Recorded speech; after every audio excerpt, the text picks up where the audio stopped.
Listen to the 48 Hours podcast for shocking murder cases and compelling real-life dramas from one of television's most watched true crime shows. Go behind the scenes of each episode with award-winning CBS News correspondents and producers in Postmortem, a weekly deep dive. Listen to 48 Hours wherever you get your podcasts.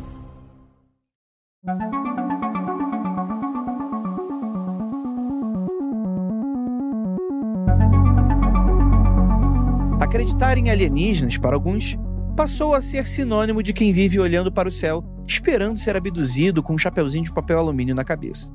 Agora, e para quem tem toda uma carreira na ciência, na razão e na pesquisa científica, dizer que vai dedicar a sua vida de uma hora para outra a estudar tais fenômenos, você que se diz cético, passaria a acreditar neles? A vida já demonstrou várias vezes ser uma eterna reviravolta para quem está sempre estudando e aberto a novas opiniões. Experimentar novas visões não significa que você vai abdicar de suas antigas crenças.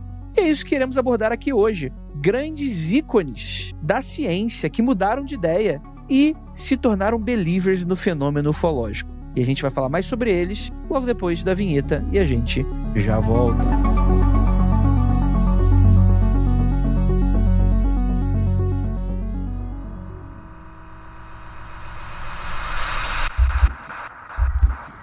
Não há nada de errado com seu áudio. Adentramos agora através dos seus sentidos. Estamos preparando você para o que vai acontecer nos próximos minutos.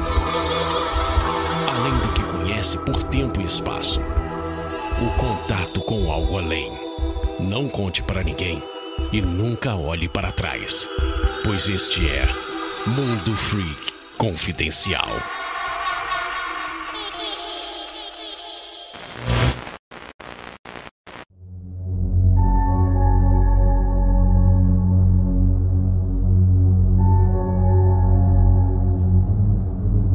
Longos dias e belas noites, queridos ouvintes. Está começando mais um Mundo Freak Confidencial.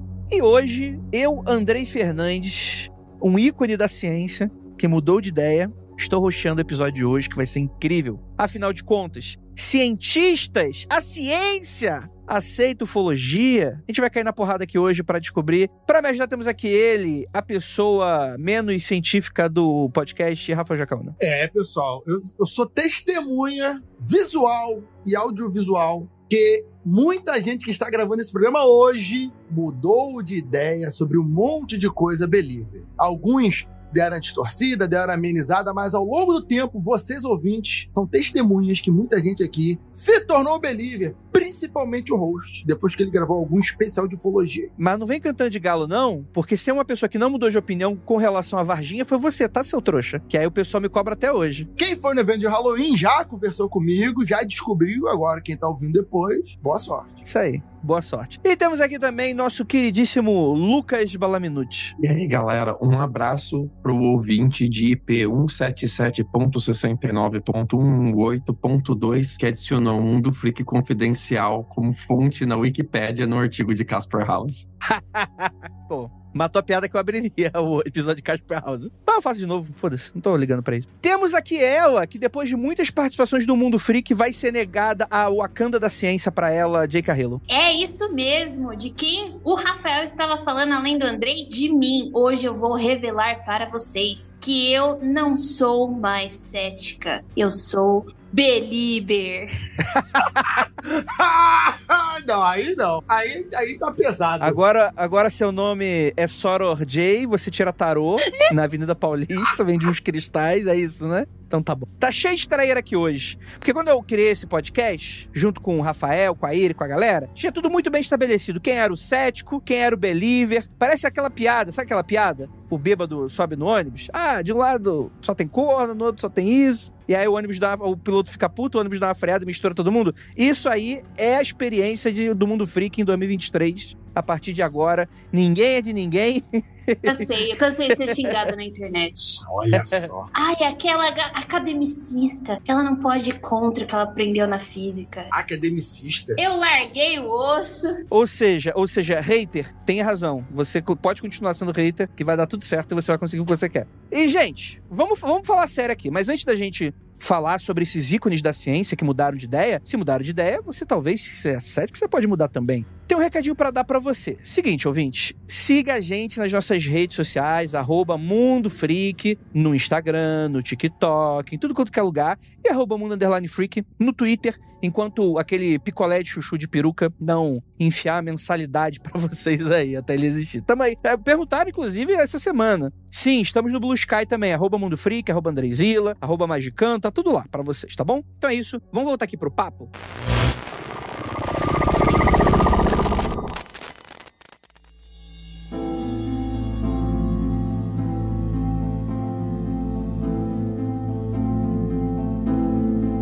Então vamos lá, galera. De acordo com a filosofia, o ceticismo é uma doutrina onde é impossível se obter uma certeza absoluta em uma determinada área do conhecimento, o que te obriga a ser muito chato. Enquanto você tá gravando, brincadeira.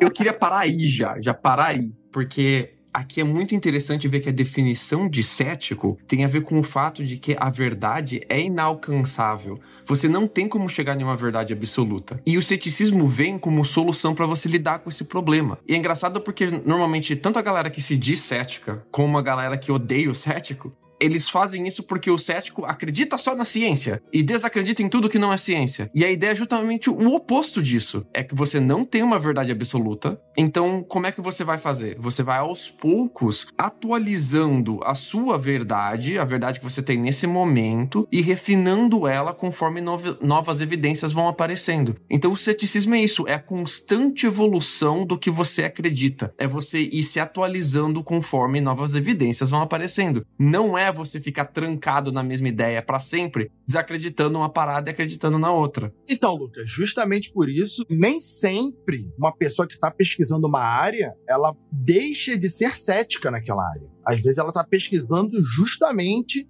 para tentar corroborar o seu ponto, ter um argumento pesquisável sobre por isso que ela continua sendo cética. Então, só porque a pessoa pesquisa alguma coisa não quer dizer que ela passou a acreditar nessa coisa. Pode ser um estudo dela, para provar que talvez ela esteja correta, talvez descobrir que ela está errada. Aí tem que ver se um pesquisador está afim de estar aberto ao conhecimento, ele vai pesquisar uma vertente, né?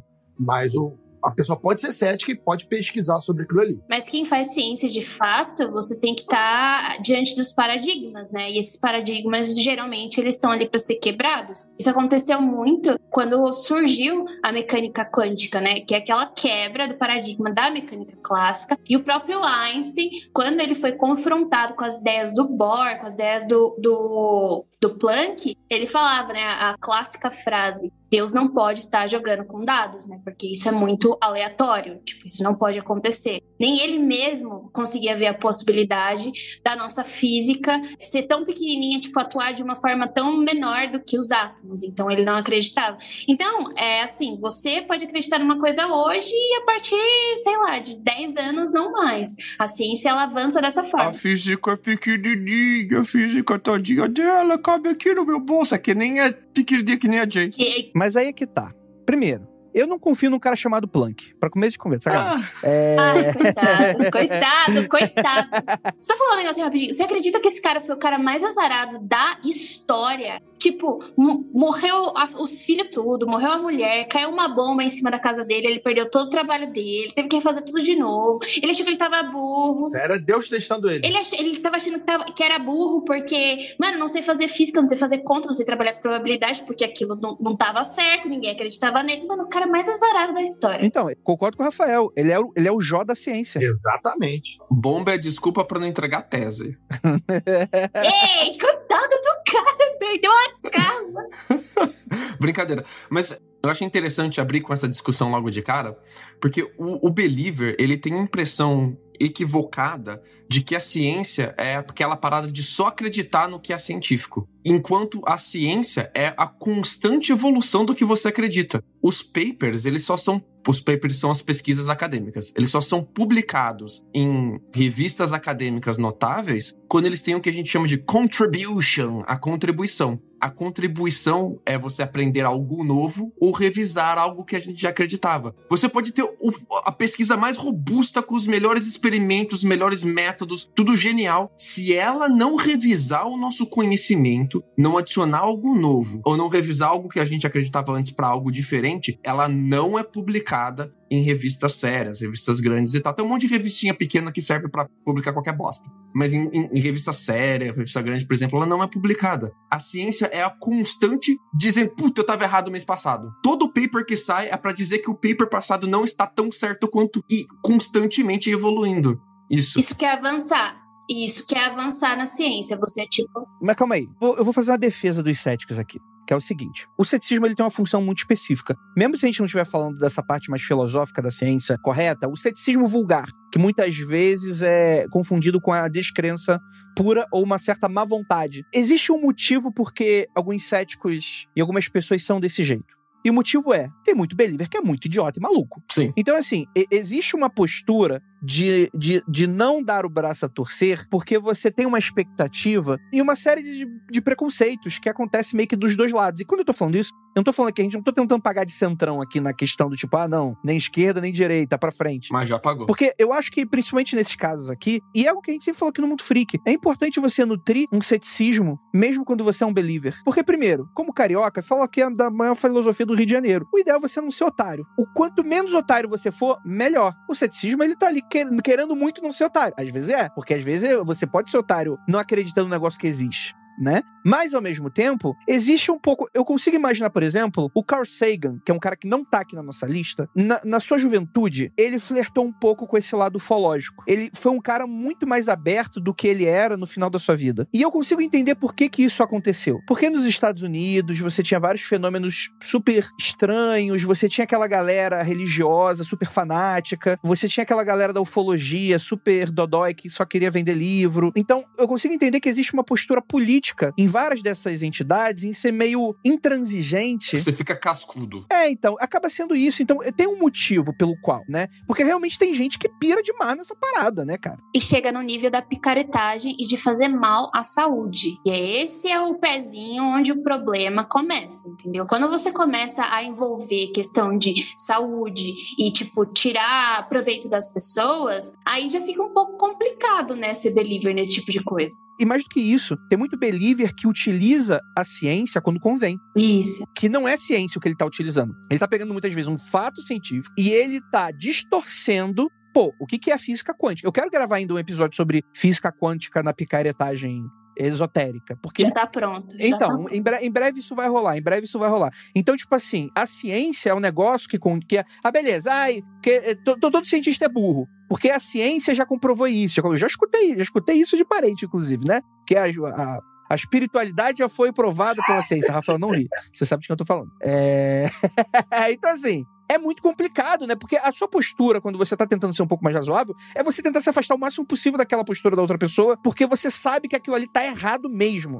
E você sabe que muita gente que é believer, que às vezes não é nem tão doido, mas às vezes também dá uma abertura demais pra uma galera meio doida, por vários motivos também. Então, existe meio, de fato, uma briga quase ideológica com relação a esses dois polos aí que a gente tá falando, né? Deixa eu dar uma adicionada aqui, junto com, corroborando aqui o Andrei falou, que agora eu vou falar os dois lados, mas com a seguinte parada. O Andrei disse que tem muito believer picareta, mas sabemos aqui que tem muito pseudocientista que escala pelo lado da ciência, que fala que é professor, fala que é doutor, fala que é a puta que pariu e tá tirando informação do Dataku. Então, assim, isso vale muito pros dois lados. Então, como o André disse, não seja otário, não seja um believer otário, não seja um cara cético em tudo que também acredita em qualquer céticozinho por aí. É complexo o tema, porque é casos e casos, né? Eu queria defender o believer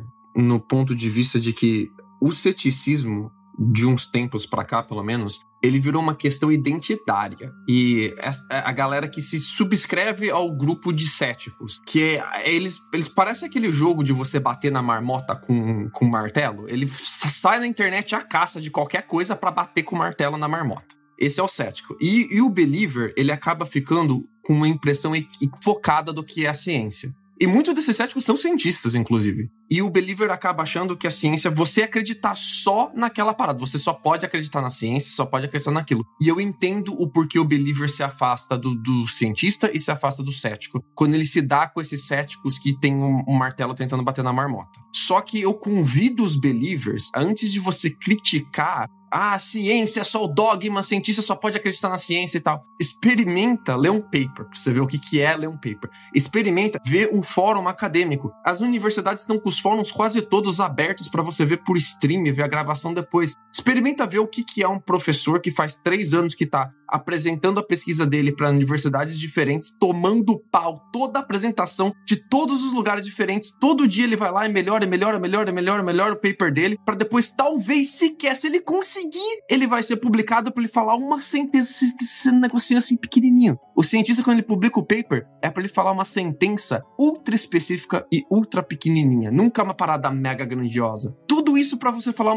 um negocinho desse, e daqui 2, 3 meses o cara vai lá e já é outra parada, já provou que é uma outra coisa, você já foi atualizado, o seu paper já tá defasado, sacou? Então, tipo, a ciência não é esse dogma maluco de acreditar em uma coisa só, que os céticos cuzões fazem vocês acreditarem que é. Eu entendo que não é a sua culpa, mas eu te convido a experimentar um pouquinho o que é a ciência, porque eu acho, especialmente os magistas, que eles vão adorar a quantidade de debate que tem na ciência. Que também, eu entendo o que o Lucas tá falando, mas é que a gente não tá indo pro lado esotérico, a gente tá indo pro believer do paranormal, né? Mas tem um outro problema do lado esotérico. É muito difícil você encontrar professores que aceitem você dar entrada num processo com materiais desse tipo. Que aí gera aquele outro problema, que é o corpo científico. O preconceito, né? O preconceito do corpo. Então, tipo assim, a gente entende que é uma coisa que nutre a outra, né? É muito doido isso. Esse é um problema que nutre a outra, né? É um negócio muito doido, né? Então, eu acho que nesse sentido, eu acho que o grande convite que o Mundo Freak Confidencial sempre...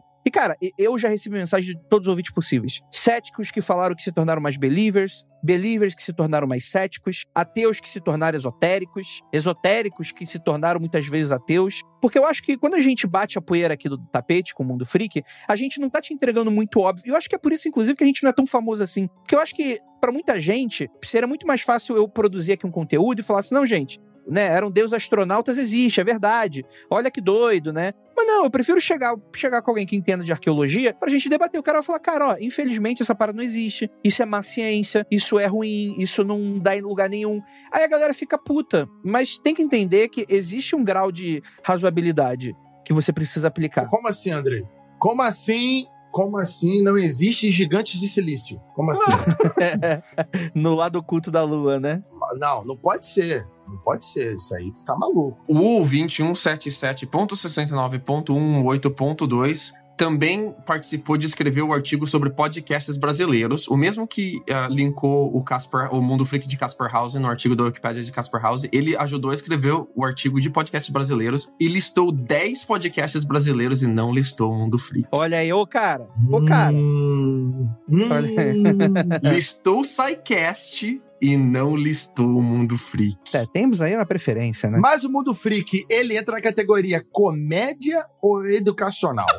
Comédia! Ciência ou terror? Comédia! É deseducacional. Tem que ver isso aí, entendeu? Tem que ver isso aí. A gente não tem nem a categoria. Mundo Freak stand-up, é tudo piada. Aqui é tipo a Marvel. Tipo a Marvel.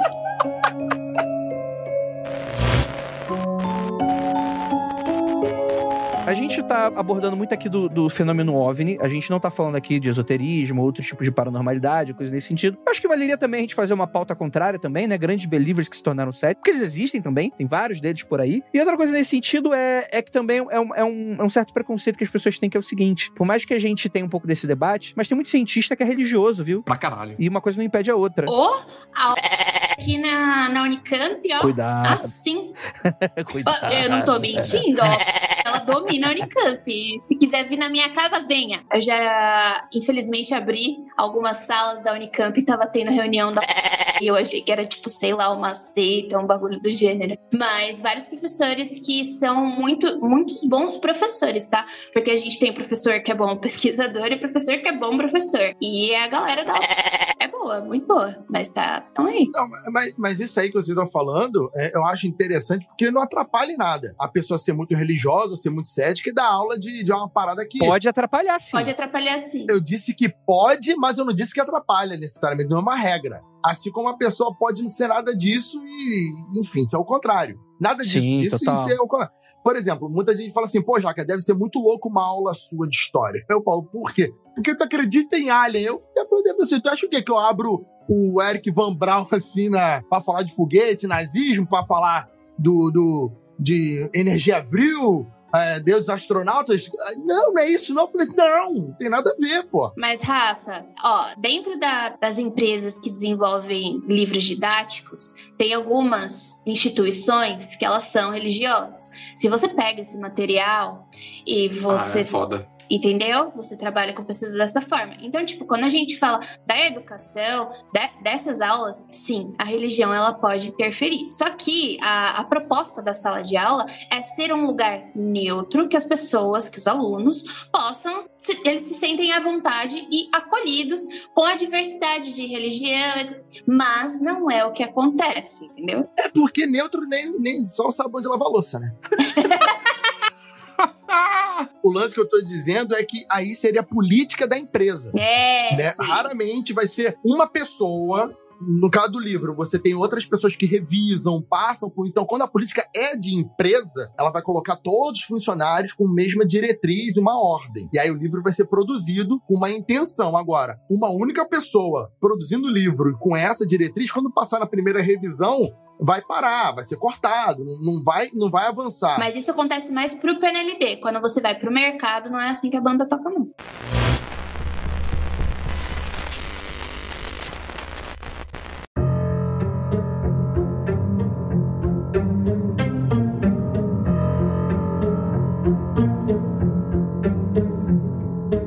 Vamos falar dos homens aqui. Vamos começar com ele, que é um cara que eu gosto muito, chamado Joseph Allen Hynek, que a gente supracitou em diversos episódios aqui do Mundo Freak. A gente citou várias vezes, principalmente quando a gente fala sobre a era dos painéis, que foi uma época nos Estados Unidos em que os próprios militares, eles pagaram por palestras, estudos e pesquisas envolvendo o fenômeno OVNI, e que gera aí uma série de polêmicas, né? Porque, ao que dá a entender denunciantes, né? Inclusive o Heineken fala muito disso, né? Os militares queriam que eles chegassem numa conclusão muito específica. E o Heineken, contratado como um cientista, que já tinha trabalhado pro governo, pra marinha e por aí vai, ele era cético. Ele achava, cara, isso é coisa de caipira que fala essas paradas aí de OVNI, de parada e tal. E aí, meu filho, quando ele começa a pesquisar paradas de verdade, ele vê que o buraco é muito mais embaixo, né? É o Heineken da cerveja? Brincadeira.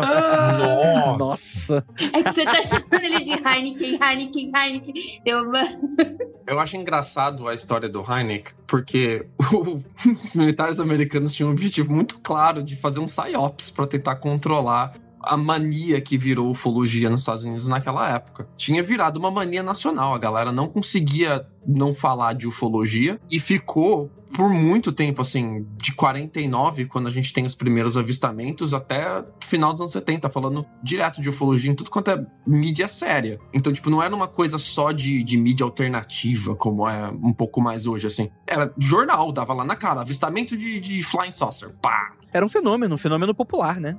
E vendia pra caralho, né? Então, o Hynek, ele é contratado pra dar aquela chancelada científica de que é um bando de maluco falando de ufologia. Era um PSYOPs, a ideia é essa, controlar a opinião popular. E ele achava isso mesmo, né? Você tem falas dele, né? Falando todo assunto parece totalmente ridículo, né? E descreve também como uma moda, né? Uma moda passageira, né? Que era uma coisa meio novidade na época. E também pudera. É interessante que quando essa coisa começa a rolar, pô, a gente tá aqui entrando no auge da Guerra Fria. Vamos lembrar Roswell, né? Tipo, 47 já tinha acabado a Segunda Guerra Mundial. Você já tava entrando aí na Guerra Fria em peso. O século XX é a era do domínio aeroespacial. Então essa coisa de você olhar pro céu e imaginar que existem seres, e aí você tem a ficção científica também retroalimentando essa parada, né? Quer dizer, as pessoas que gostavam desses assuntos faziam ficção científica, a ficção científica alimentava a população e ficava essa roda. Então chega um cara que é da ciência, que é um desses caras, tipo assim, o Hynek é dessa escola meio... acho que ele não era físico, né? Mas ele era dessa escola meio Oppenheimer mesmo, sabe? Aquele cara de academia, né? Que que faziam os trabalhos por aí. E aí ele é convidado pelos Estados Unidos para o Projeto Sign, seria o Projeto Sinal, em 48. Andrei, ele é formado em astrofísica, tá?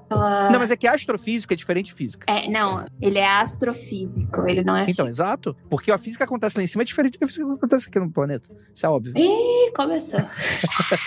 Eu vou meter uma provocação que eu faço no Magicano. Você sabia, Jay, que gravidade é um ponto de vista? Eu não vou cair nessa sua, não. Chega, vai. É questão de perspectiva. O Hynek, ele já tinha trabalhado com os militares americanos antes. Ele trabalhava em projetos de desenvolvimento de sistema de fusível de rádio e transmissão de onda de rádio, esse tipo de tecnologia que cai bem para um astrofísico que entende de emissão de onda e captação de onda. E ele já tinha posição na universidade um pouco mais de relevância quando ele é chamado por Projeto Sign. E a ideia do Projeto Sign, que começa em 49 mesmo, é dar uma abafada nos avistamentos. No começo o Projeto Sign é muito pequenininho, os militares só querem dar uma abafada de leve. Quando o assunto explode muito mesmo lá no meio da década de 50, eles falam, não, a gente precisa dar aquela mega chancelada, chamar todo mundo de maluco mesmo. Eles chamam o Hynek pra fazer, faz sua pesquisa aí, cara, e depois dá aquela opinião bem bacana pro nosso lado.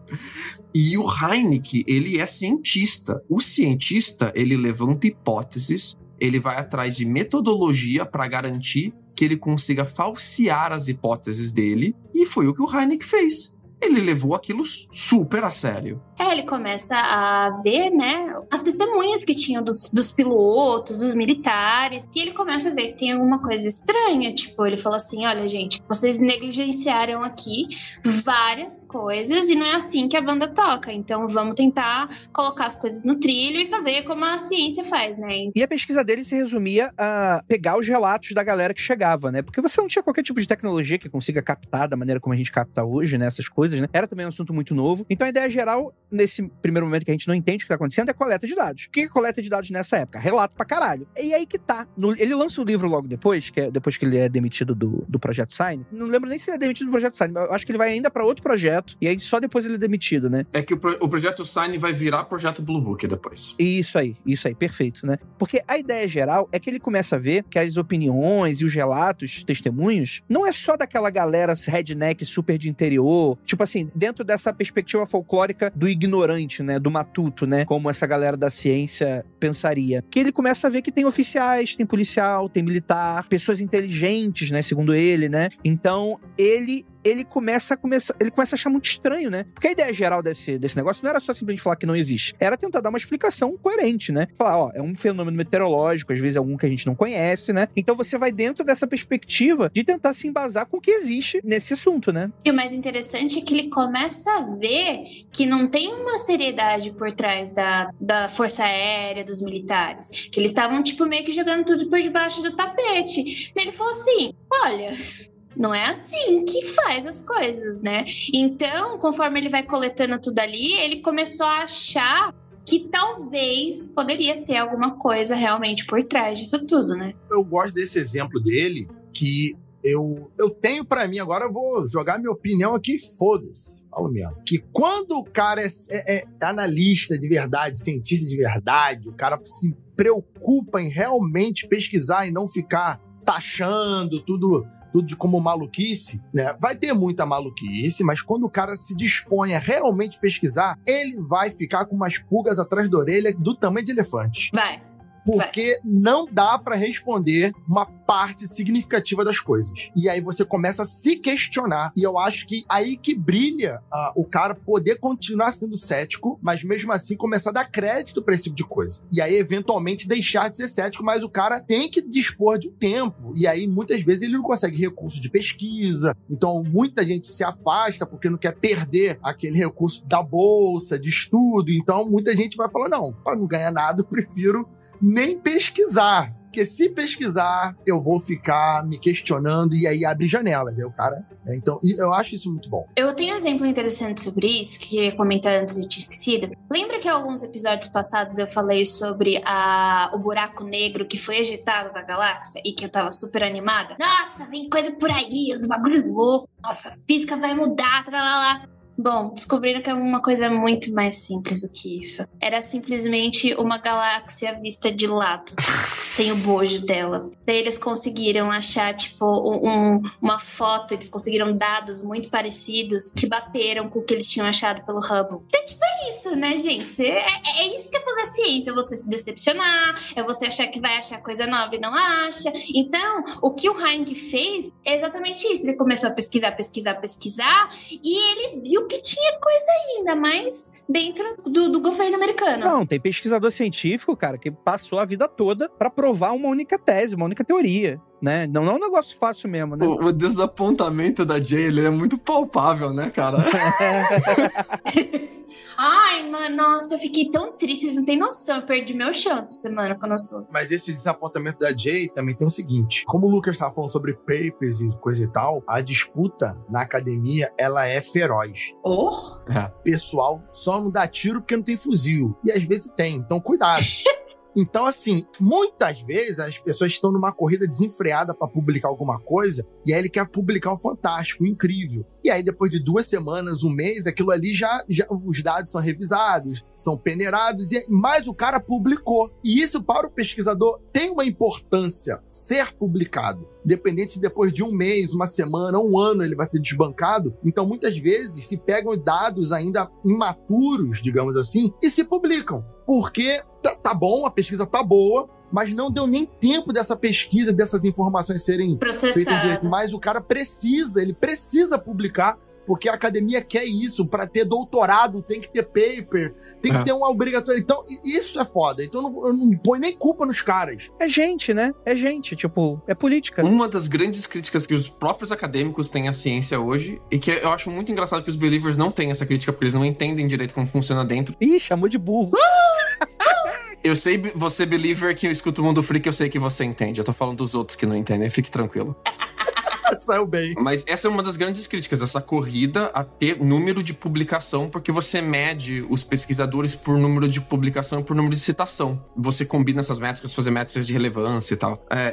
Isso cria essa corrida desenfreada, né? E você tá tendo uma maré de papers em retração agora por causa disso, muito grande. Toda área tem uma época de papers em retração muito grande. A psicologia passou por uma época bem forte no começo dos anos 2000 de retração de paper. E retração é quando, tipo, o pesquisador é obrigado a se humilhar e dizer pra todo mundo: eu errei. O que eu disse, não é que, tipo, acreditávamos nisso e fomos atualizados depois. O que eu disse é porcaria mesmo. E é muito humilhante pra um pesquisador fazer isso, e tá rolando bastante por causa dessa corrida desenfreada, e é uma crítica mega válida à ciência. Mas o que eu acho muito interessante do Heinrich em específico é que no começo, o que foi mudando, foi plantando a sementinha do believer nele, foi a autoridade do militar.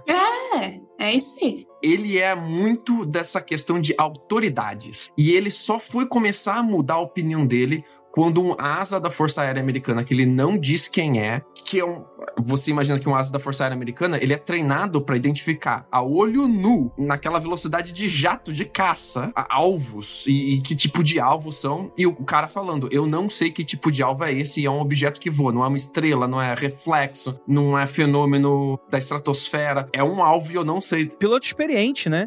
Que em teoria sabe o que é, né?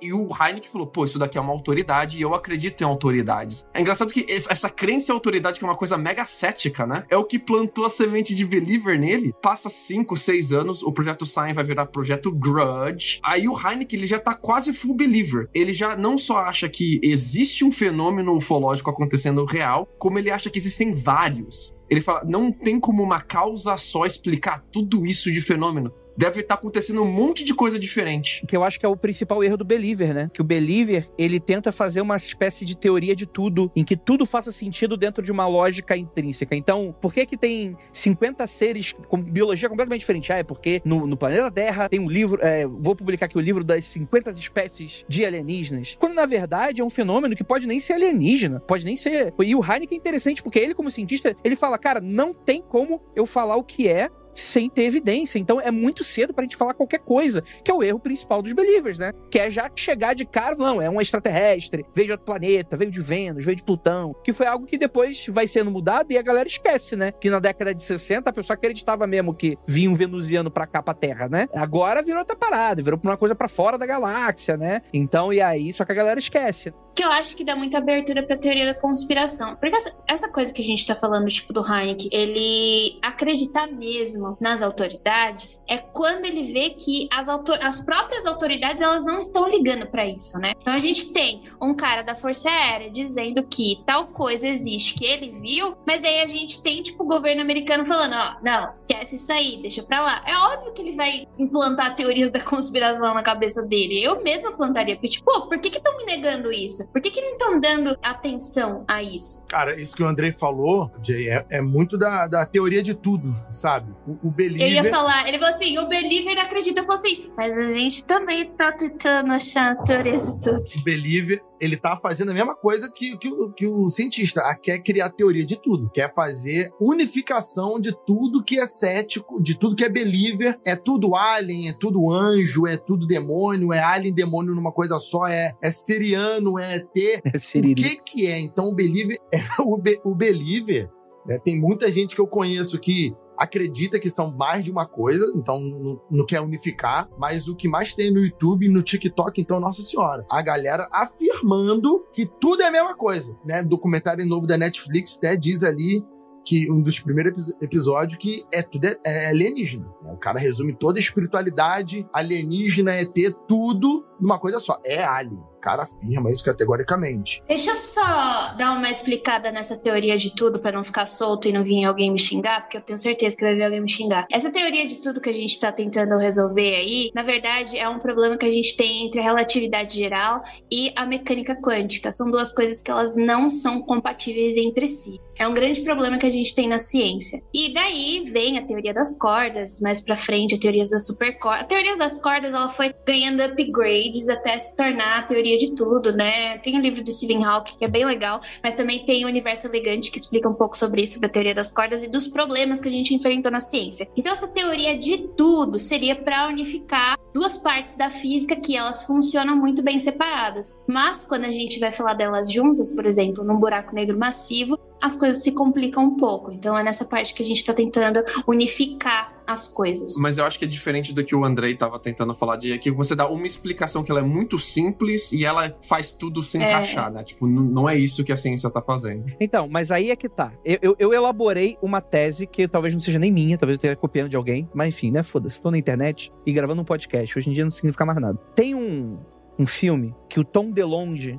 eu acho que ele escreveu e produziu, que ele vai ser lançado agora final de outubro ou início de novembro, chamado The Others. Que o papo que rola é o seguinte, é um filme de ficção, mas o que rola de papo dos bastidores é o seguinte, Tom DeLonge, que é esse cara, né, que é artista, né, e que ele virou uma das celebridades representativas como arauto do fenômeno OVNI, né? Ele tá bastante participativo, ele sempre foi, né? E está ainda mais, né? Com todo esse cenário desse novo paradigma ufológico do Zoapê lá nos Estados Unidos. E a ideia geral é que esse filme de ficção, o que estão falando os bastidores, é que, na verdade, o Tom DeLonge, ele tá colocando no filme muitas das coisas que ele provavelmente acha que é real e que ele chegou nessa conclusão, e de que esse filme, ele vai meio que explicar tudo. Então, ele vai tentar criar essa teoria de tudo, para além de, tipo, não é algo novo, tipo, tentar explicar tudo através de uma mesma coisa, né? Que é essa coisa do The Others, que é você ligar o fenômeno alien com o fenômeno angelical, com o fenômeno poltergeist, com o fenômeno dos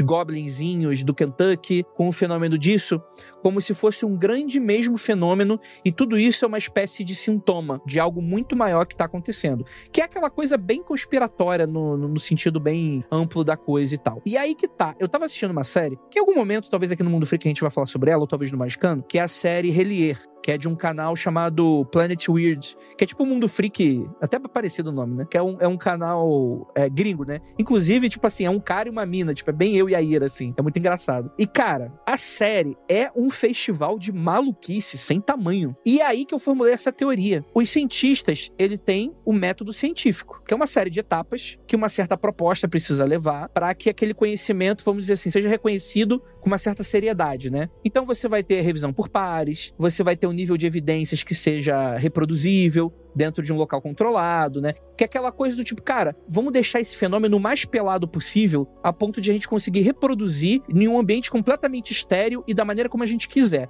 E quando isso acontece, isso significa que a partir de agora isso vira ciência, porque é um fenômeno que agora é compreensível. Esse é um método científico. Bem resumo, tá? E de maneira bem vulgar. Provavelmente o Lucas e a Jay vão conseguir explicar isso muito melhor que eu. Mas os believers, eles têm um método também. E o nome desse método se chama sincronicidade, que é algo que mescla tanto no fenômeno esotérico quanto no fenômeno paranormal e ufológico, que é o seguinte, cara, apareceu a informação mais conveniente possível para explicar aquilo que você quer. É a real. Essa é a sincronicidade. Que é o quê? É o tarô. E eu sou believer do tarô, né? Mas o que é o tarô? É você tá lá, você vai tirar umas cartinhas, em algum ponto aquilo ali vai mexer no seu inconsciente, no seu consciente, e você vai partir por uma certa reavaliação da sua vida a partir daquele plano. E isso vai permitir com que você, às vezes, consiga melhorar diversos aspectos da sua vida, né? Uma parada meio terapêutica. E aqui eu não tô querendo vender que é substituir psicologia, qualquer coisa nesse sentido, né? Mas é como se fosse uma espécie de... Vou olhar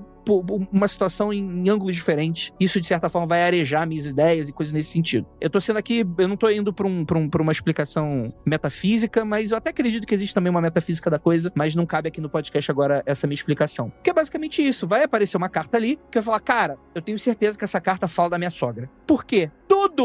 Qualquer carta que sai vai falar com você, porque é assim que funciona o horóscopo também. É assim que funciona a astrologia. Nossa, isso é muito ariano da minha parte. Sim, seu filho da puta, você tem todas as características de todos os signos. Só que você vai olhar para um muito específico. Você vai descartar aquilo que não serve e vai reconhecer aquilo que serve. E apesar de eu achar que isso tem uma série de problemáticas que isso acaba dando, a sincronicidade é um fenômeno muito belo, porque fala sobre como que a gente é humano, como que a gente, como da natureza humana, a gente meio que rouba no jogo pra gente mesmo. Em diversas situações, inclusive dentro do universo dos céticos, isso também acontece, né? Isso dentro de situações de academia, do seu trabalho, do seu relacionamento, isso vai acontecer. Você vai criar histórias, heróis e vilões, você vai criar narrativas, ligar esses pontos de uma maneira que, convenientemente, aquilo vai explicar uma situação da sua vida e você vai ficar tranquilo com relação àquilo. Uma injustiça que aconteceu com você vai ser uma explicação óbvia. Então, pra mim, a teoria de tudo que eu tô formulando é que o método científico dos believers é a sincronicidade, que é você pegar tudo aquilo que você acha conveniente pra você e aceitar como uma verdade, uma espécie de verdade, que pode ser mudado ou não, e que aquilo que não encaixa muito bem, você meio que descarta, porque existe um certo conforto naquela situação toda. E, novamente, eu não acho que isso é mérito ou demérito pra believer ou pra cético, eu não tô aqui falando na questão toda, porque eu acho que tem muitos méritos em várias dessas coisas aqui. Mas é algo que eu desenvolvi depois de alguns anos aí de podcast, eu tive esse insight.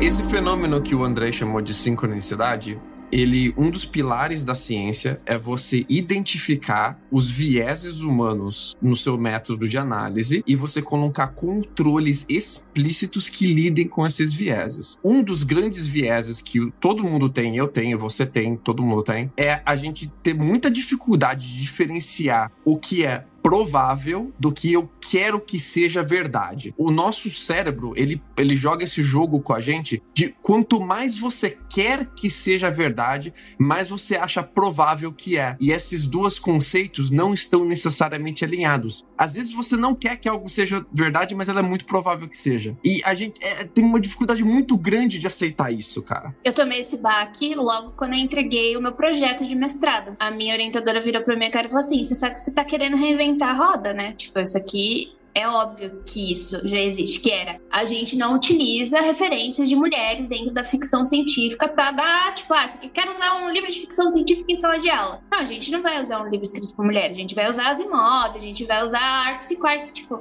a gente já sabe disso. O que você pode fazer de diferente em relação a isso? Daí se você fizer um mestrado sobre isso, a gente já sabe, querida, não precisa de mais nada.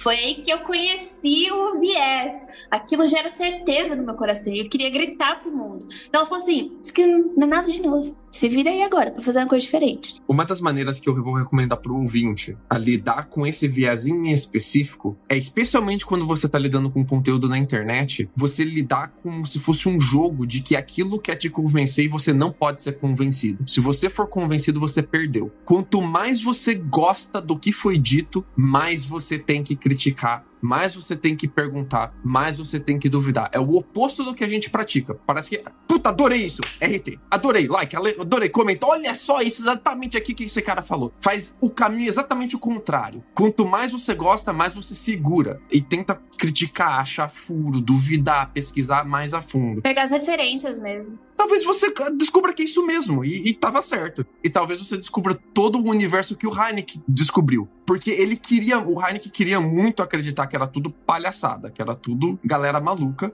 E o Hynek, usando esse método de não cair nesse viés de forma tão forte, né? Ele conseguiu abrir a cabeça dele para a possibilidade de vários fenômenos ufológicos acontecendo ao mesmo tempo, porque na cabeça dele, uma resposta só não explicaria toda a vastidão de fenômenos que a gente tem. Então, olha só que maneiro, o Hynek sendo cético, se tornando believer. Olha que doido. Mas isso que tu falou é um negócio também, um fenômeno muito conhecido. Quanto mais raiva alguma coisa que tu fizer na internet te der, mais tu vai querer compartilhar pra criticar. E aí dá engajamento. Engajamento por indignação. Indignação. É o oposto, né?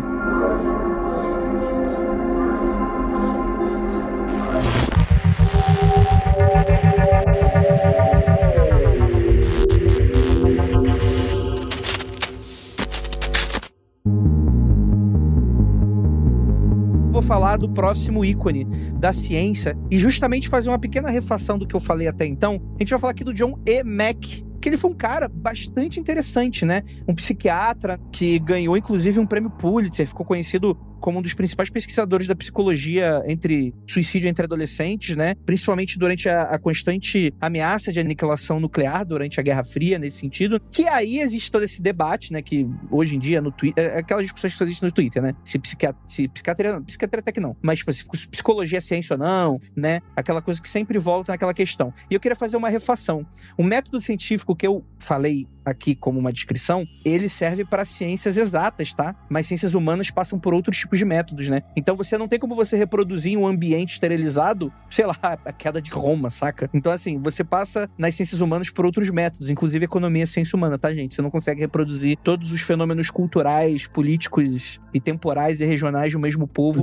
Dá pra fazer. Existe experimentação controlada em ciências humanas também. Dá pra fazer. Não, tudo bem, dá pra fazer, mas isso não é da mesma forma que é, por exemplo, um cálculo na física, por exemplo, né? Não, exato, E assim, diferentes áreas do conhecimento, diferentes métodos, não tem problema nenhum, né, galera? Sim, perfeito.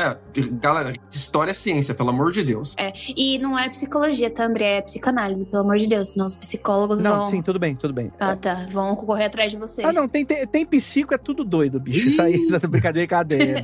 Eu gosto de chamar o John Mack da nossa Scully, que foi literalmente convencida pelo Mulder, né? Porque Scully também veio lá da física, da medicina, tralalá, e ela não se deixou envergar. Mas o Mack, ele foi com tudo, porque o querido começa a pesquisar na parte da psicologia as experiências de abdução alienígena, né? O cara saiu de ação suicida em adolescentes, drogas, e foi pesquisar a experiência de abdução alienígena. E aí que tá, ele não vai estudar o fenômeno no ponto de vista da nave chegando e abduzindo a pessoa, mas de pessoas que em teoria diziam que teriam passado por aquele fenômeno, e o Mack chega e fala o seguinte: olha, provavelmente algum tipo de doença mental, né? Eu tô usando esse termo, que inclusive está em desuso, né? Mas que na época era algo que, né? A pessoa que está doente, psiquicamente. Inclusive ele dá essa entrevista em 1990 no Washington Post, né? E aí que ele fala que vai chegando gradualmente à conclusão de que não conseguia encontrar nenhum tipo de explicação psiquiátrica ou outra explicação, exceto algum tipo de trauma real que aconteceu com essas pessoas. Então não como uma certa invenção do tipo como você imagina, naquela coisa bem folclórica, né? Sei lá, do esquizofrênico, né? né? Com os filmes de ficção que tratam sobre isso, né? Tipo Ilha do Medo, né? Ou coisa nesse sentido, dando um spoiler aí do Ilha do Medo.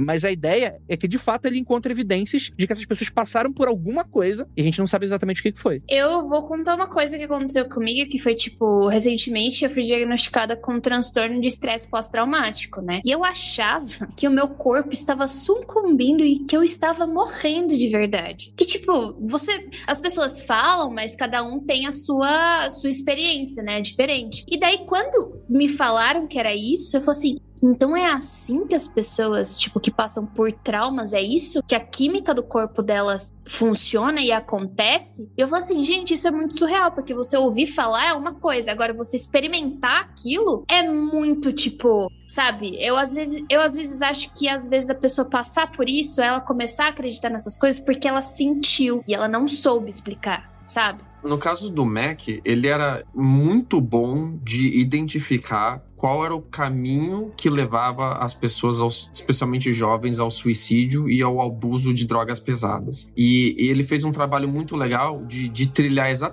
de forma mais sistemática, assim, quais que são as pessoas vulneráveis, quais são as vulnerabilidades dela, como essas vulnerabilidades funcionam. Um trabalho muito legal, assim. E ele chegou nesses traumas que ele não conseguia explicar e os sistemas que ele foi desenvolvendo não funcionavam. Então não era só a questão de, pô, será que essa pessoa passou por um trauma mesmo? Ele conseguia, na cabeça dele, bater o martelo e dizer sim, elas passaram pelo trauma sim. E não só isso, elas não têm os mesmos tipos de vulnerabilidade do que aquelas outras pessoas que eu pesquisei antes. Então, dentre todo mundo que ele ia conversando, entrevistando, pesquisando, ia sobrando essas que eram diferentes, que eram pessoas com traumas reais. Não tô dizendo que ela foi realmente abduzida, mas o trauma que ficou pra ela é real. É real. E ela não se encaixa dentro desse sistema que levava as outras pessoas ao abuso de substâncias ou ao suicídio. Então ele ficou com essa grande incógnita na mão dele. E ele começou a prestar atenção no que essas pessoas diziam, porque era a única coisa que sobrou pra ele fazer, né? Não tem mais o que fazer, tem que prestar atenção. E ele queria saber o que era, né? E ele começou a encontrar um monte de paralelo que não tem como explicar. Um monte de gente que não tinha contato com o outro tendo experiência muito parecida. Muito parecida. E, tipo, coisa que não é... eu vi em filme e eu então repeti assim na minha terapia. Ou eu li um livro, então eu vou contar uma história parecida. Ou eu não tenho muitas palavras pra explicar isso, então eu vou usar, tipo, comparações. Não, são descrições objetivas em paralelo muito parecidas. E isso destruiu o ceticismo do Mac. Ele se tornou um grande believer. Olha como são as coisas, né? Uma das coisas que eu mais ouvi nesse programa aqui de Lucas Balaminuti, sempre que tinha relato de abdução e coisa do tipo, era que nessa época aí tinham lançado um filme e aí todo mundo dava a mesma explicação. É válido, inclusive, mas o Lucas falar exatamente esse tipo de argumento que o cientista pensava e ele analisava se podia ser ou não, é bem interessante, Não, tudo bem, mas isso aí também não é completa loucura, né? Porque, de fato, os relatos ufológicos, eles mudaram até esteticamente, alinhado com a cultura folclórica dessa parada, né? Não, eu não disse que esse posicionamento é totalmente errado. Como eu disse, isso é válido sim, porque realmente as pessoas mudam as coisas de acordo com o que ela tem contato ali e tal. Mas, como o Lucas falou, o pesquisador viu que talvez não fosse isso só. Teria alguma coisa além. E o interessante é que a gente tá falando de um médico, né? A gente não tá falando de um físico, astrofísico, nem nada. Então a gente tá indo por outra vertente pra gente chegar em alienígenas, né? Ele estudando traumas, ele estudando pessoas, ele indo pelo viés da psicologia pra ver o que tava acontecendo de errado com as pessoas. Então existia o trauma, mas que trauma que era esse? E vai pesquisando e daí chega em alienígenas. E assim... não foi de graça que ele fez isso. Não é que ele fez isso e Harvard abraçou ele. O Mac era um tenure professor. O tenure professor, ele não pode ser demitido por qualquer coisa. Ele tem estabilidade. A liberdade total, estabilidade total e liberdade total pra seguir qualquer linha que ele queira. E ele não precisa, a não ser que ele queira ganhar prêmios, queira ganhar bônus, esse tipo de coisa, queira ganhar cargos mais altos e tal. Ele não precisa precisa ficar batendo o número de publicação se ele não quiser. Ele pode entrar de cabeça em um assunto e só sair com o resultado 10 anos depois, que a não ser que o chefe do departamento dele queira muito encher o saco dele. Normalmente você dá o tenure pra pessoa para que ela tenha essa liberdade. Ele tinha o tenure e ele usou o tenure dele para pesquisar casos de abdução. E a Harvard fez algo que ela nunca tinha feito na história centenária dela, que abriu uma investigação em cima de um tenure sobre o tópico que ele estava pesquisando. Porque rolava a suspeita de que ele estaria cometendo não só falta de profissionalidade, né, mas falta de ética. O comitê de ética foi atrás dele para ver se ele talvez não está lidando com pessoas vulneráveis, pessoas que têm problemas sérios, levando o que essas pessoas têm a dizer a sério dessa forma, não estaria piorando a situação delas, por exemplo. Deixa eu te perguntar uma coisa, Lucas. Boa parte das faculdades americanas particulares tem investimentos públicos, correto? Uma parte delas. Aqui nos Estados Unidos, você fala? Sim. Todas as universidades americanas têm investimento público em algum nível. Pois é. Tu acha que essa investigação foi aberta porque Harvard sofreu um inquérito público, assim, de olha o que esse cara tá fazendo? Vamos... Não, Harvard é privada. A Harvard é quase full privada e ela funciona à base de doação de pessoas formadas nela. Então, tipo, pessoas de high profile, pessoas muito ricas, muito poderosas, estudam em Harvard e depois, quando elas continuam sendo muito poderosas, elas dão um monte de dinheiro pra Harvard para que só pessoas muito ricas e muito poderosas possam estudar em Harvard. A não ser que você ganhe uma bolsa, que é muito difícil. Mas é quase privada. Mas o medo era com medo da reputação de Harvard ficar ruim. Porque a reputação para essas universidades mega power privadas dos Estados Unidos, como a gente chama de Ivy League, né? Como Harvard, Yale, Stanford e outras que não são americanas, mas também citando inglesas e tal. Essas universidades, a commodity delas é a reputação. O maior ativo delas é a reputação. E esse cara tava sujando a reputação de Harvard. Não sei se é por isso que ele foi caçado ou se tinha um medo realmente de ele estar não sendo profissional, com um monte de gente vulnerável, com um monte de gente que tem problema sério, né? E é um problema que eu consigo imaginar que é real, porque, como eu falei anteriormente, até na questão esotérica e tal, existe um certo bloqueio dentro da academia, né, dentro do corpo científico, com certo tipo de tema. Ufologia é um deles, óbvio, né? Isso vai ser... literalmente virou, aspas, por mais que você tenha feito um bom trabalho, mas virou assunto de doidinho, né? E acabou que, cara, deve ter rolado, isso suspeita minha, né? Mas acho que rolou uma negociação nos planos de fundo de que quando ele encerrou as pesquisas dele, acho que ele só passou 14 meses de cabeça mesmo, assim, pesquisando, muito a fundo, mas quando ele encerrou as pesquisas dele, o presidente de Harvard, ele bateu no peito e falou, não, ele tem essa liberdade, ele tá fazendo o que é o certo, ele tá sendo cientista, esse cara é pra valer mesmo, e depois ele não publicou o resultado dele. Sacou? Sacou? Vou comprar teu barulho, mas tu fica na tua. Tu não pode publicar isso. Tem 2 trabalhos dele que ficaram sem ser publicados, que a galera ficou esperando, né? Isso depois que ele já tinha escrito os livros Passport to the Cosmos, Human Transformation Alien Encounters, seria Passaporte para os Cosmos, Transformação Humana em Encontros com Alienígenas. Ele já tinha escrito Abdução, Encontros de Humanos com Aliens. Ele já tinha escrito Príncipe da Disórdia, da Disórdia também. Outros, assim, sobre conflitos humanos que tem a ver com isso. Mas o que a galera realmente queria era o When Worldviews Collide, a Paradigm Passion Play. Que era uma peça, mais ou menos, uma peça / artigo sobre a Harvard investigando ele. E ficou sem sair isso daí. E, tipo, eu acho muito, muito legal que a barganha dele foi, se vocês não pararem de encher meu saco, eu vou publicar essa peça de teatro e eu vou sujar todo mundo. Vocês me sujam, eu sujo vocês, vai todo mundo rodar junto. Eu gosto dessa estratégia. Eu acho que o Rafael errou a conspiração. A conspiração não é perseguição acadêmica. A perseguição foi que ele morreu aos 74 anos, atropelado quando chegou perto demais da verdade. Porra! Demorou, hein? Demorar pra levar esse. Ele acabou, infelizmente, sendo morto por um motorista bêbado, né? Ele foi atingido, né? Triste a situação, né? Que ele parecia um cara bacana, aparentemente. Mas é claro que não tem nenhuma evidência que sustente a teoria da conspiração, mas é uma boa brincadeira aí pra galera que curte essas porra.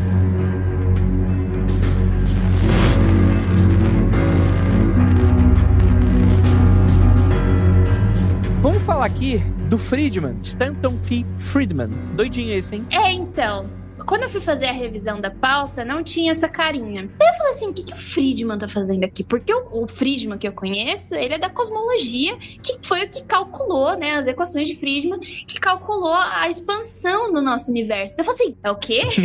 O que é? Daí, quando eu fui ver, não era o mesmo cara, né, porque o Friedman é um russo, né, o que eu tô falando. Esse daí, não, ele é americano. Ai... dá até um alívio no coração.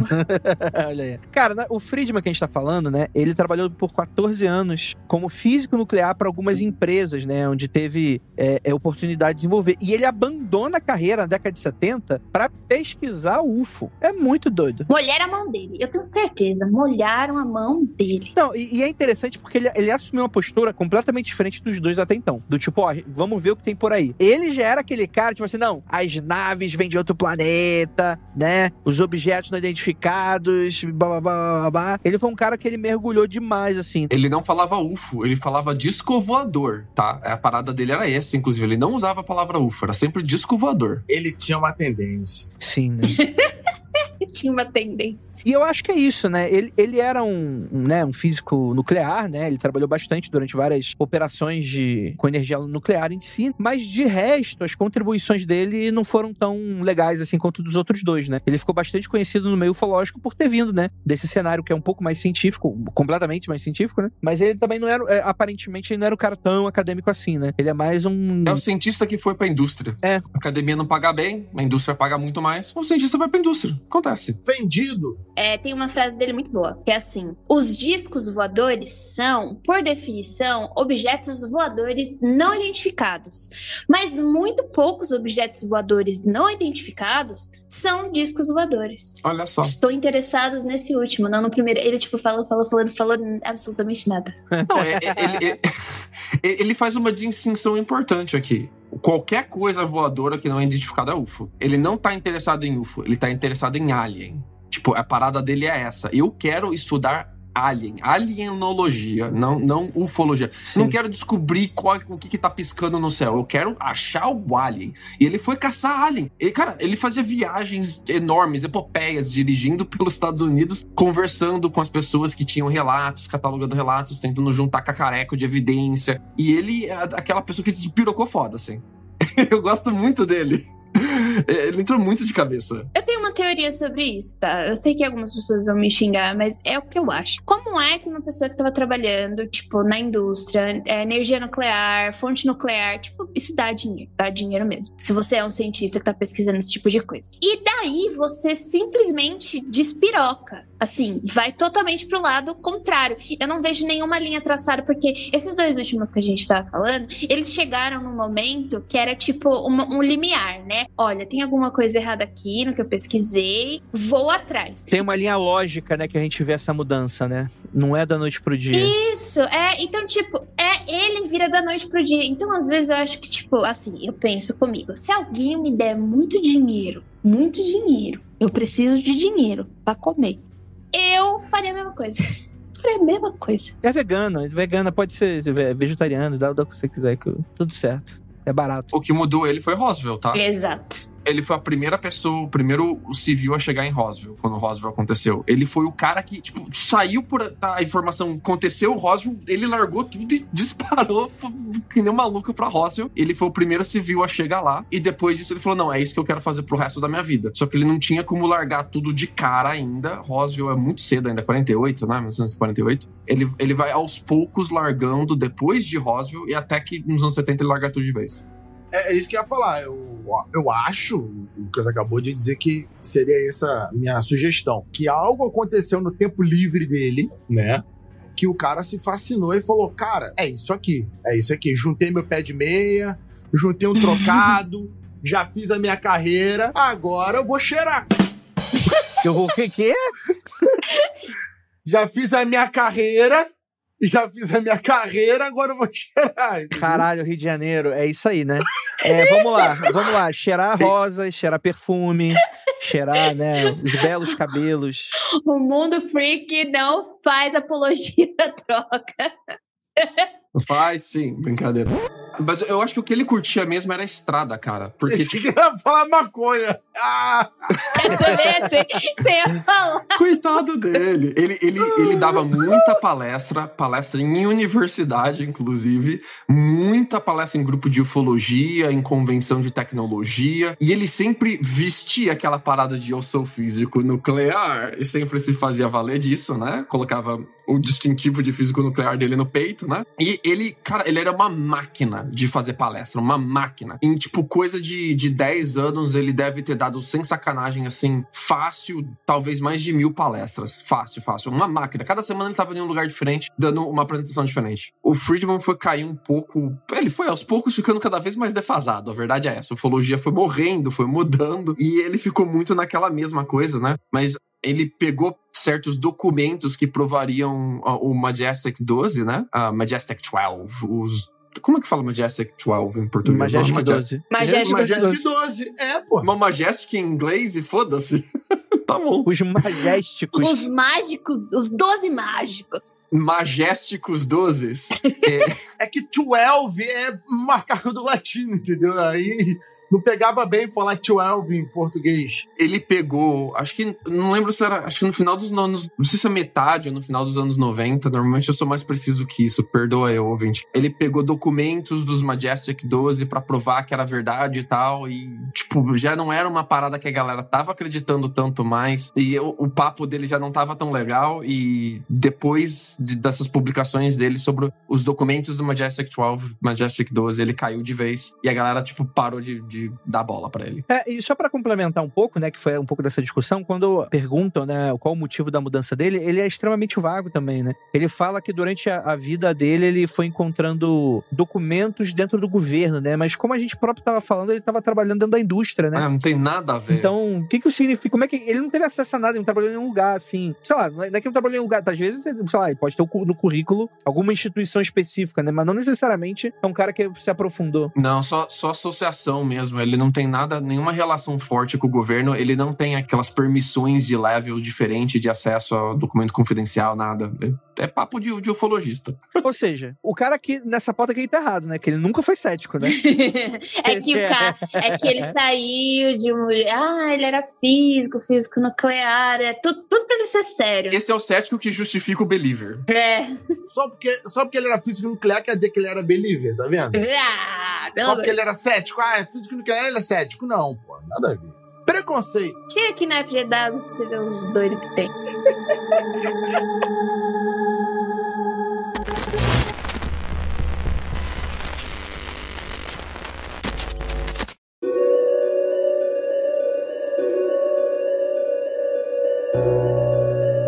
Vamos falar também de uma autoridade que ficou bastante famosa ultimamente. Porque a gente tá falando aqui da década de 60, 70. Vamos falar aqui dos anos 2010, né? Vamos falar aqui de quem? Dela? Da Leslie Kean. Cara, se você escutou nossos últimos episódios falando sobre as polêmicas americanas, né? Envolvendo aí o governo, né? OVNIs do Pentágono. Os OVNIs do Pentágono. Melhores títulos sempre. Eu sou genial do mar. Vamos lá, então. Cara, pra quem não sabe, a Leslie Kean é alguém que tá ajudando aí dos bastidores toda essa situação do David Grusch, né? Ela é uma autora best-seller do New York Times, né? Jornalista, né? Investigativa, independente. Então, ela é uma pessoa, tipo assim, quem que eu daria como jornalista investigativo no Brasil pra comparar? Acho que é difícil, né? Mas é alguém dentro da mídia tradicional que fez a carreira dela com assuntos seríssimos, né? Enfim, né? O Guga Chakra. Ivan Mizanzuki. Ela não tem um cabelo de Guga Chakra, né? Então vai ficar aí essa referência aí. E a ideia é que ela é autora de um livro chamado UFO, Journal Pilots and Government Official Go on the Records, de 2010. Que foi esse o livro que foi best-seller, né? E o livro ajudou ela a produzir um documentário pro History Channel chamado Secret Access, UFOs and the Record, baseado no livro que também apareceu em vários outros documentários. A ideia geral é que aquela grande investigação do vazamento de 2017 que a gente sempre cita nesses episódios, de ufologia do Pentágono, do David Grusch, etc., a gente sempre começa com o vazamento dos vídeos em um artigo pro New York Times. É de coautoria da Leslie Kean, junto com outros malandros aqui, né? Então, ela depois sai do New York Times. Talvez o New York Times não estava aceitando muito esse tipo de matéria, né? E por aí vai, né? Em 2007, 10 anos antes dessa liberação aí, o cineasta documentarista americano James Fox, que a gente vai citar daqui a pouco, organizou aí uma grande conferência de imprensa internacional em Washington, D.C. sobre investigações oficiais sobre OVNIs, né? E o interesse da Kim, né, surge quando ela estava trabalhando numa estação de rádio em 99, como produtora, apresentadora, quando ela recebe relatório de um colega da França sobre OVNI. E aí isso muda a vida dela pra sempre, que ela começa a falar, talvez essa coisa aqui seja real, talvez enxergar por uma perspectiva pra longe da cultura americana, né, dessa coisa meio cética e believer, talvez tenha alguma coisa por aí, né? E a ideia é que era um documento que seria praticamente uma confissão da existência do fenômeno dos objetos voadores não identificados, né? E aí, enfim, foi então que se abriu um processo de instituição sobre a Lei da Liberdade de Informação, que é um processo, inclusive, bastante histórico, né? Que durou 5 anos e abordava, inclusive, quedas de objetos inexplicáveis na Pensilvânia, e o processo foi resolvido a seu favor, o que deu aí alguma ajuda, né? Ô Lucas, como é uma pessoa recente e tal, você já tinha contato com ela em algum nível? Eu comecei a seguir ela mais depois daqueles grandes artigos bombásticos de 2010, e ela meio que é tipo a pessoa que encabeça esses vazamentos, né? Sempre que tem um vazamento grande de informação novo, ou alguma pessoa nova entra pra esse vórtex de em frente ao Congresso americano dar depoimento, ela tá por trás, ela tá auxiliando a pessoa que tá fazendo o vazamento, ela que faz a publicação de artigo, ou faz a revisão do artigo, onde isso é vazado, de fato. Tipo, quando a pessoa vaza alguma coisa, ela não chega e joga na internet. Ela vai pra um jornalista e, no caso, é ela ou o time dela que tá por trás disso. Então eu venho acompanhando a saga dela, eu ouvi 2 podcasts com ela, é difícil ouvir ela falando muito, assim, porque ela é bem reservada, ela é bem esperta com o que ela fala também, mas, tipo, ela era uma jornalista normal, tipo, jornalista, faz matéria. Ela tinha ganhado um prêmio, que eu acho, por uma matéria que ela fez sobre Mianmar e Burma, muito tempo atrás, uma matéria muito séria, inclusive, e, tipo, ela não era uma mega jornalista, mega famosa, nada do tipo. Competente. Ela é uma jornalista competente. Isso. O que eu acho da Kim é que ela não é uma cética que se tornou believer. Ela é uma pessoa extremamente esperta, extremamente competente no trabalho dela, e que ela viu uma oportunidade de trazer isso para um lado um pouco mais sério e organizado. Não é as coisas jogadas que alguns ufólogos, que me desculpem ou não, fazem. Então ela traz isso para uma coisa mais concentrada, de uma forma linear, para que a gente consiga entender as coisas. E eu acho que muitas coisas que tá saindo do Grush estão tendo coisas interessantes pra gente ler por causa dela, tá? Eu, inclusive, desconfio que ela serve como grande filtro cético ainda.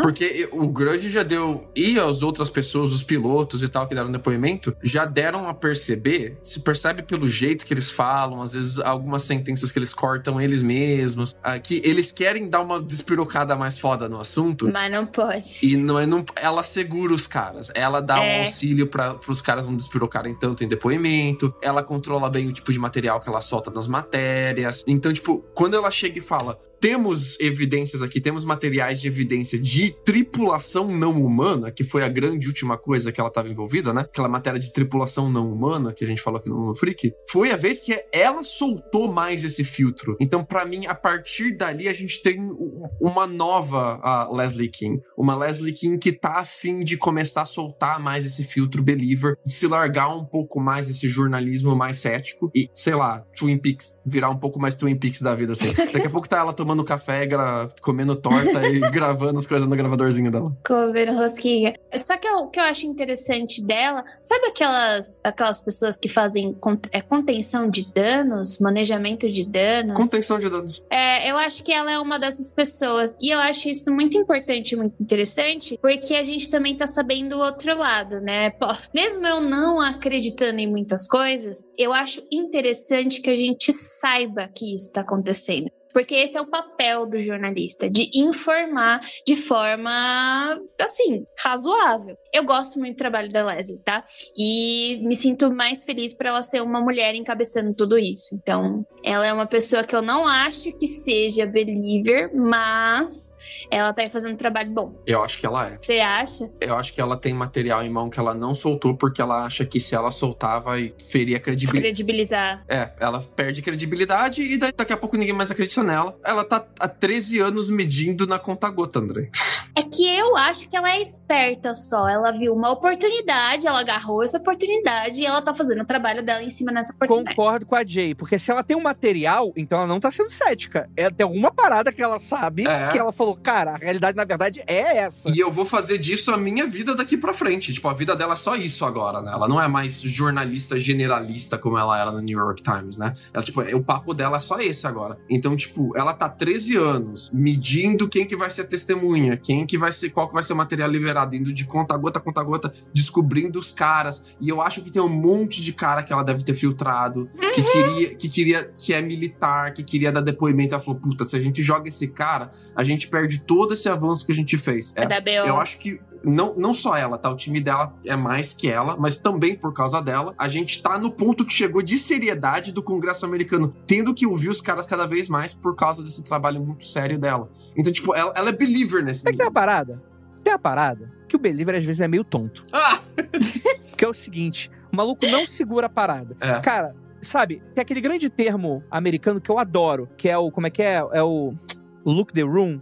Read the room. Leia o ambiente. Leia o ambiente. Tipo assim, você quer chegar, mano, chega no sapatinho, vai na estratégia, vai na parada. Mas não, chega com o asta cheirando na cara da pessoa. Vai, porra, é óbvio que ninguém vai querer levar a sério. Por mais que às vezes ele até exista. Não vou aqui falar que não existe, né? Acredito que não existe, até acredito que não existe. Porque vai tomar no cu. Se essa parada existir, eu prefiro não estar mais nesse mundo. Eu realmente acho que tem uma porrada de ufologista que começa muito sério mesmo. Tipo o Friedman, assim, que eu acho que o cara começou sério mesmo. E depois ele vai, tipo, ficando cada vez mais desapontado por não encontrar uma história, não encontrar uma evidência de verdade, não encontrar relato de pessoa que não seja maluca.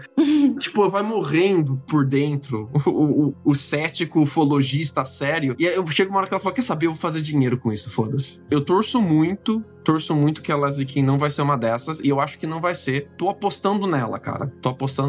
Eu acho que também não. Eu acho que ela não. Ou ela vai pular fora antes. Quando o negócio entrar em parafuso, ela... Quando entrar em parafuso, você está dizendo que é tudo mentira. Não coloque palavras na minha boca. Vai ser quando o primeiro believer começar a falar bobagem. Vai ser nesse momento. Sempre. É de sempre ter o merdeiro. Você mete o cara na frente do Congresso americano, você tem certeza que ele vai falar, não, eu sou piloto da Marinha, eu vi um alvo e eu persegui o alvo, mas não sabemos o que é. E ele fala, e eu sonhei que eu fui abduzido na manhã seguinte. Fala, puta merda. Porra. E transei com 2 venusianas. É isso. O cara vai levar e falar assim, inclusive trouxe essa caixa de sapato aqui que tem um alien dentro, aí ele vai abrir e tá lá um bolo. É o alien de Durepox. Vestidinho de bonequinha colorido, alien de Durepox. Só que tipo... Cuidado. Dessa lista, a minha preferida é a Kean. E os outros 2 que vão vir, eu coloco um saco e jogo fora. Mas é porque você é homem-fóbico.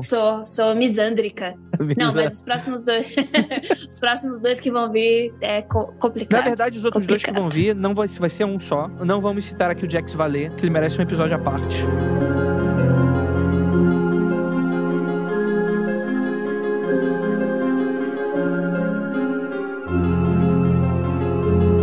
Vou falar aqui do cara, que eu acho que é uma grande... Eu nem acho que ele era cético antes, na verdade, né? Porque eu acho que é meio complicado, mas... Eu acho que é uma oportunidade da gente falar dele aqui, porque a gente tá sempre citando ele como paralelo. Vou dedicar esse finalzinho do podcast pra falar do James Fox. E, gente, é James Fox. Ele é branco, não é o Jamie Foxx, que é o ator preto. Ator maravilhoso. Sim, aquele gostoso. A gente tá falando aqui do cineasta, escritor, diretor e produtor, né, James Fox, que ele tem um trabalho super maneiro de documentarista, que, inclusive, ele ficou bastante conhecido aqui no Brasil pelo documentário que ele fez sobre Varginha, Moments of Contact, que, inclusive, vi hoje, antes da gravação desse episódio. Eu não acho que ele é um documentário surpreendente, porque eu acho que aquilo ali é muito maneiro pro americano. Que não entende nada fora do umbigo dele. Pra gente, 90% do documentário são informações que a maioria das pessoas que se interessam por isso e são entusiastas já sabiam. E eu acho que o grande momento do documentário, que é o final, é divertido, que é o cara ameaçando todo mundo de bala e o gringo sem entender o que o cara tá falando, achando que tá arrasando assim, e o cara ameaçando todo mundo de meter bala. Sem querer puxar a sardinha pra gente, mas o mundo freak duplo de Varginha é bem mais legal do que esse documentário. Ah, não, sim, mas a gente se aprofunda bastante, né, no cenário, né? Sem falar que a gente é daqui da região, né? Então acaba ficando... Mas como iniciativa pra levar o Brasil pro gringo, eu acho legal, assim. Que foi isso? Foi eu só no sapatinho, agora é Brasil. O que tá rolando?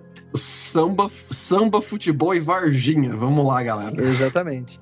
Eu quero Varginha. Varginha tem que tomar lugar aí do carnaval. Eu vou defender essa. Vamos lá, James Fox, né? Ele, como a gente citou anteriormente com a questão da Leslie Kean, é alguém que tá trabalhando com ela desde 2007. Então, eles estão trabalhando juntos. James Fox com uma postura mais believer e a James Kean, por mais que a gente fique meio na dúvida, mas com uma postura mais cética. Ou pelo menos... É difícil falar mais profissional, porque dá a entender que o James Fox não seria profissional, mas enfim, né? Que um parece realmente ser uma contraparte um do outro nesse cenário, né? E o James Fox, ele tem aí uma série de documentários super interessantes. Inclusive, ele tem, com orgulho, uma carta emoldurada do próprio Steven Spielberg. Pra quem não sabe, o cineasta aí, diretor do filme ET, Contatos Imediatos de Terceiro Grau, ele é um aficionado por ufologia. Inclusive, no Contatos Imediatos de Terceiro Grau, ele contratou um consultor de ufologia pra fazer o filme, né? O Spielberg, ele foi produtor de grandes séries com temática ufológica. Ele é pirado nessa parada, né? Essa carta fala mais ou menos que espero que o governo algum dia revele as origens verdadeiras e naturais dos OVNIs. Taken, a série de TV de... Não é Taken. É Taken. É Taken. Uhum. Taken, é assim, essa mesmo. É de 2002, né? Ela passou no Brasil por um tempo e ela é uma série muito legal e muito chata ao mesmo tempo. Ela consegue essa façanha. Eu não sei o que o Spielberg errou de time, que a série ela é muito esquisita e legal. É que o assunto é interessante, só que ela é muito dramática. Ela é meio um novelão, assim, porque o que acontece? É uma série que vai acompanhar toda a história da ufologia nos Estados Unidos através dos olhos de uma ficção, né? Em que você tem alienígenas existindo de verdade, sendo que a gente não sabe ainda, né? Mas a ideia geral é que, tipo assim, seria um alienígena que desce aqui, se envolve com uma humana, aí tem um filho que é híbrido. Então, tipo assim, tem uma coisa que é muito legal, que é, tipo assim, falar um pouco desses bastidores, né? Um pouco das teorias da conspiração envolvendo os militares, Projeto Sign e por aí vai. Ao mesmo tempo que é um grande novelão, do tipo, o meu filho, eu sou um cara perdido porque eu não me entendo, eu tenho poderes paranormais, porque na verdade eu sou meio alienígena, e é minha mãe, não sei das quantas e tal. Mas eu acho que é uma série bem interessante. É uma série com efeitos visuais bastante datados, que era uma época que a série de TV não tinha esses grandes orçamentos de hoje em dia, né? Então você tem que ver com uma certa... um distanciamento histórico, né? Na época era legal. Sim. Pô, tem uma cena lá do ZT Grey ali nas paredes. Sabe uma coisa que eu nunca assisti? Contatos Imediatos de Terceiro Grau. É do Spielberg, né? Bom demais. Onde? É legal. É muito legal. Coloquei aqui pra assistir, E esse Taken também. E sabe o que é interessante?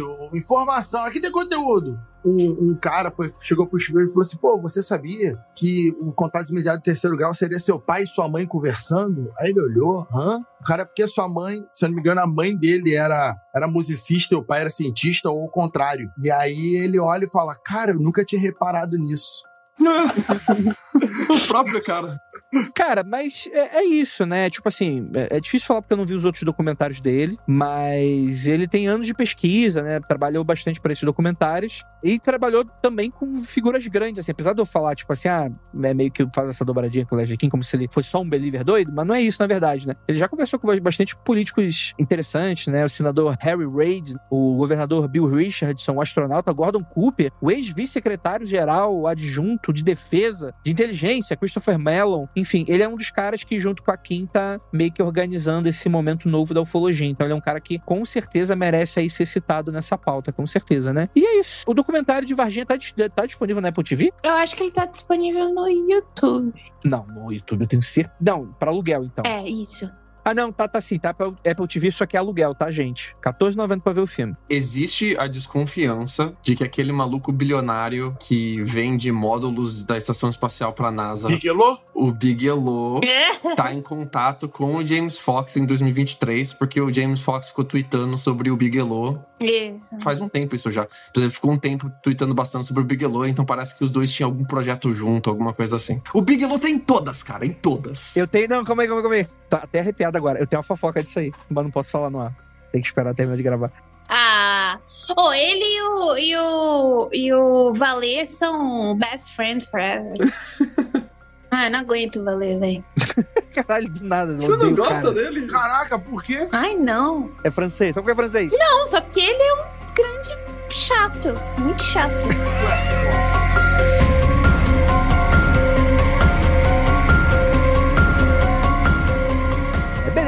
Então é isso. Vamos focar aqui do outro lado. Vocês, infelizmente, vão ficar sem saber. E é aquilo... Um dia vocês vão saber, quem sabe? Se rolar o que estão dizendo que tá rolando, em 2024 talvez vocês saibam. E é isso. Não olhe para trás.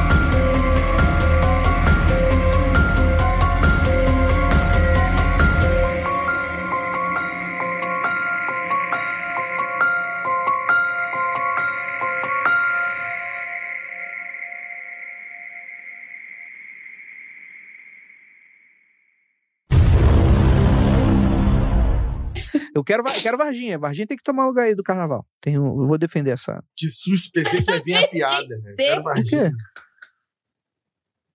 Duplo sentido, Andrei. Você tá não bom. garoteia, não. Uma hora dessa. 11 da noite, Rafael. Me ajuda aí. Pelo amor de Deus. James Fox. Vamos lá, James Fox, né? Eu nunca assisti, eu não, acho que, minha mãe não deixava eu assistir filme de alienígena, né, aquela velha história, mas eu só assisti, acho que Guerra dos Mundos, que eu gostei. Qual foi o outro de alienígena que eu assisti? Calma aí, o do Tom Cruise? Eu nunca tinha assistido. Não, aí você tá errada, que você gostou desse filme, vai tomar no cu também. Né? Eu gostei. Tem uns pipoco, dá pra se divertir. Seus pipocos! Mas, Quarta cena, Jay vendo Velozes e Furiosos. Pô, tem Annihilation, tem Arrival, tem um monte de filme de alienígena legal. São bons. Eu assisti recentemente Alien, né? Nossa, muito bom. Nossa senhora! Recente, Alien, o Oitavo Passageiro, é o filme favorito da minha mãe. Ela mostrou quando ela era pequena. Jura? Eu adoro a Winona Ryder. Winona... Caralho. Não é... É, né? É a Winona Ryder que fala mesmo o nome dela. Winona Ryder tá nesse filme? Não é Sigourney... É Sigourney Weaver que tá nesse Sigourney filme. Weaver. Tô confundindo tudo. Tô confundindo tudo. Beetlejuice, Ela é aquele linda. grande filme de Alien, né? Por muito tempo, quando eu era pequenininho, eu era apaixonado nela por causa Ela é linda. do Alien. Não, ela é demais nesse filme, mas ela é meio traumatizada. E é incrível como não ficou datado o filme. Ele é um filme bom, ele é um filme bem legal. The Thing é legal também. Nunca assisti The Pô, Thing. Elf maneiro, é teimoso, maneiro. é maneiro também. O problema é do Elf, que ele come gato. O maluco com foto de perfil de Elf, o teimoso, roubou o meu perfil de Twitter, cara. Meu perfil do Orkut. Isso lá em 2009. Ele ia hackeando perfil por perfil. E ele colocava, em cada perfil que ele hackeava, ele colocava a foto do teimoso. E esse perfil está... A maior sincronicidade que tá acontecendo agora é que o mundo vai acabar. Tá ligado? Mais uma vez? Não me deixe nervoso. Mas agora é sério. Na live eu achei um vídeo daquele cara... Porra, esqueci o nome dele agora. Que ele, há 2 anos atrás, participou de um MesaCast da vida e falou que no dia 31 de outubro de 2023 ia acontecer um ritual com infernalistas, não, qual é a palavra? Satanistas, né? Um ritual secreto. Um ritual secreto. E ia começar as tribulações, o mundo ia acabar. E aí ele disse nesse vídeo, há 2 anos atrás, que em outubro, coisas muito sérias e muito graves iam acontecer no Oriente Médio. Tudo bem, mas isso pode acontece estar todo qualquer mês. mês, cara, que você vai acertar. Então, Ainda mais no Oriente Médio. Então, Porra! esse que é o ponto. O Oriente Médio é exatamente isso, qualquer coisa. E aí, começou a guerra lá do Hamas. Pronto. Maluco, o meu TikTok, como eu posto coisas assim de maluquice, de ciência, de alienígena, o meu TikTok, a cada 10 vídeos, 8 é sobre o fim do mundo. Nossa. E a galera tá eufórica. Tá? E é claro que eu fiz um vídeo desse também, né? Tá eufórica. Este programa foi produzido por Paratopia Podcast Storytelling.